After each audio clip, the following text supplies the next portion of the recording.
Chers citoyens russes, chers vétérans, camarades soldats et marins, sergents et quartiers-maîtres, aspirants et adjudants, camarades officiers, généraux et amiraux, je vous félicite pour le jour de la grande victoire dans la défense de notre pays. Et quand sa destinée était en jeu, il y a toujours eu des gens qui se sont battus pour la défense. C'est avec de tels sentiments, de vrai patriotisme qu'ils ont défendu la patrie sur le champ de bataille de Borodino. Et ils ont combattu l'ennemi à Moscou, et Leningrad, Kiev et Minsk, Stalingrad et Kursk, et Sébastopol et Kharkiv. Et maintenant, ces jours, vous combattez de la même façon pour notre peuple dans le Donbass, pour la sécurité de notre patrie. La Russie, le 9 mai 1945, sera toujours inscrit dans l'histoire du monde comme un triomphe de notre part, du peuple soviétique uni, de son unité et de sa puissance spirituelle, sa brillance sur le front sans précédent. Ce jour de la victoire est précieux et cher à tous en Russie.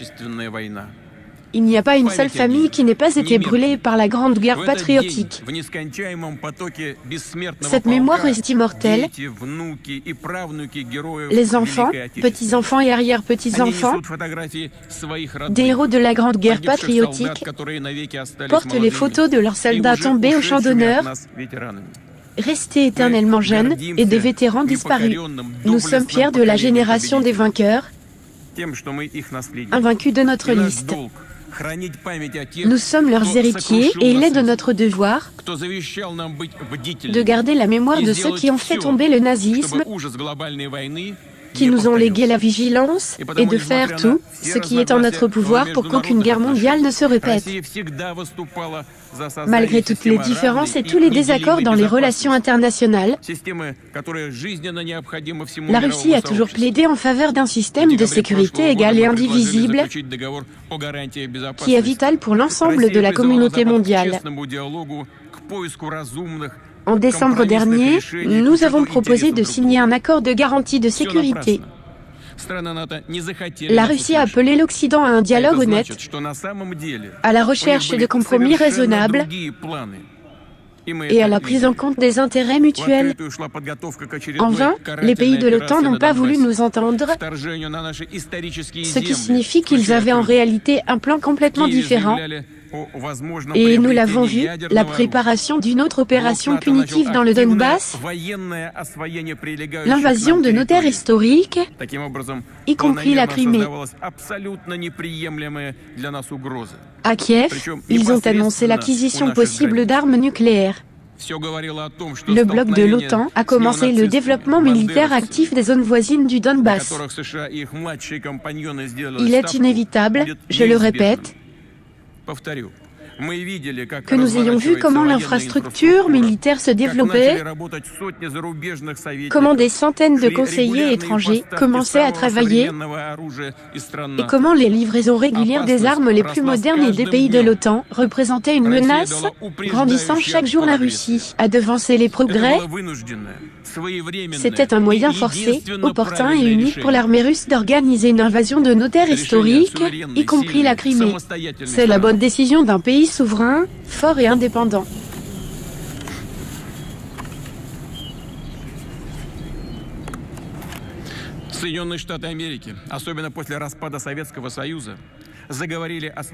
Les États-Unis d'Amérique, surtout après l'effondrement de l'Union soviétique, parlent de leur exclusivité, en humiliant ainsi non seulement le monde entier, mais aussi leurs satellites, qui doivent faire semblant de ne rien voir et s'acquitter consciencieusement de leur mission. Mais nous sommes un pays différent. La Russie a un caractère différent.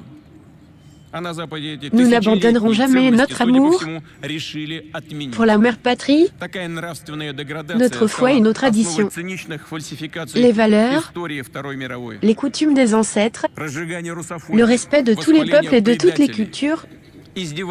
Et en Occident, il semble que ces valeurs millénaires aient été abolies. Une telle dégradation morale est à la base de la falsification cynique de l'histoire de la Seconde Guerre mondiale, de la russophobie brûlante, de la glorification des traîtres.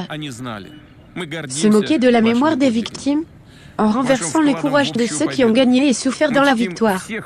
Nous savons que les vétérans américains qui voulaient assister au défilé à Moscou en ont été empêchés, mais je veux qu'ils sachent que nous sommes fiers de vos exploits et de votre contribution à la victoire commune que nous honorons. Tous les guerriers des armées alliées des résistants américains, anglais et français, braves soldats et partisans de la Chine, tous ceux qui ont vaincu le nazisme et le militarisme. Chers camarades, aujourd'hui la milice du Donbass, avec les soldats russes, combattent sur leur terre, où les justiciers ont vaincu l'ennemi. Tous ces mots de Vladimir Monomakh, je m'adresse maintenant à nos forces armées et à la milice du Donbass. Vous vous battez pour notre pays, pour son avenir, afin que personne n'oublie les leçons de la Seconde Guerre mondiale, pour qu'il n'y ait pas de place dans le monde pour les bourreaux de la punition et les nazis. Aujourd'hui, nous nous inclinons devant la mémoire de toutes les vies innocentes que la Grande Guerre patriotique a emportées, en mémoire des fils et des filles, des pères, des mères, des grands-pères, des maris et des femmes, des frères et des sœurs, des amis chers. Nous nous inclinons devant la mémoire des martyrs d'Odessa, brûlés vifs dans la maison des syndicats en 2014, devant la mémoire des femmes âgées et des enfants, des civils du Donbass qui sont morts des bombardements impitoyables et des coups barbares nazis. Nous nous inclinons devant nos compagnons d'armes qui sont morts de la mort des braves dans le juste combat pour la Russie. Une minute de silence est déclarée.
Chers camarades, la perte de chacun de nos soldats et officiers est un deuil pour nous tous et une perte irrévocable pour les parents et les amis. Les régions gouvernementales, les entreprises et les ONG feront tout leur possible pour prendre soin de ces familles et leur apporter un soutien particulier. Nous soutiendrons les enfants des camarades d'armes tombés au combat et blessés grâce à un décret présidentiel signé aujourd'hui. Et nous souhaitons un prompt rétablissement aux blessés, aux soldats et officiers blessés, et remercier les médecins et le personnel paramédical des hôpitaux militaires pour leur travail. Je m'incline devant vous pour avoir lutté pour chaque vie, souvent sous le feu de l'ennemi sur la ligne de front, sans vous épargner, chers camarades, et maintenant ici, sur la place rouge. Les soldats et les officiers de nombreuses régions de notre vaste patrie, y compris ceux qui sont venus directement du Donbass, sont côte à côte. Nous nous souvenons que les ennemis de la Russie ont essayé d'utiliser contre nous des bandes de terroristes internationaux, cherchant à semer la haine nationale et religieuse afin de nous affaiblir de l'intérieur et de nous diviser. Mais rien ne s'est réalisé aujourd'hui. Nos combattants de différentes nationalités sont ensemble dans la bataille, se couvrent mutuellement comme des frères. Et c'est la grande force indestructible de notre peuple multinational uni. Vous défendez aujourd'hui ce pourquoi vos pères et arrière-grands-pères se sont battus. Pour eux, le sens le plus élevé de la vie a toujours été la prospérité et la sécurité de la patrie. Et pour nous, leurs héritiers, la dévotion à la patrie est la valeur principale et la base solide de l'indépendance de la Russie. Ceux qui ont écrasé les nazis pendant les années de la Grande Guerre patriotique ont donné un exemple d'héroïsme pour tous les temps. C'est la génération des vainqueurs. Les vainqueurs et nous les admirerons toujours. Gloire à nos courageuses forces armées pour la Russie, pour la victoire, hurrah!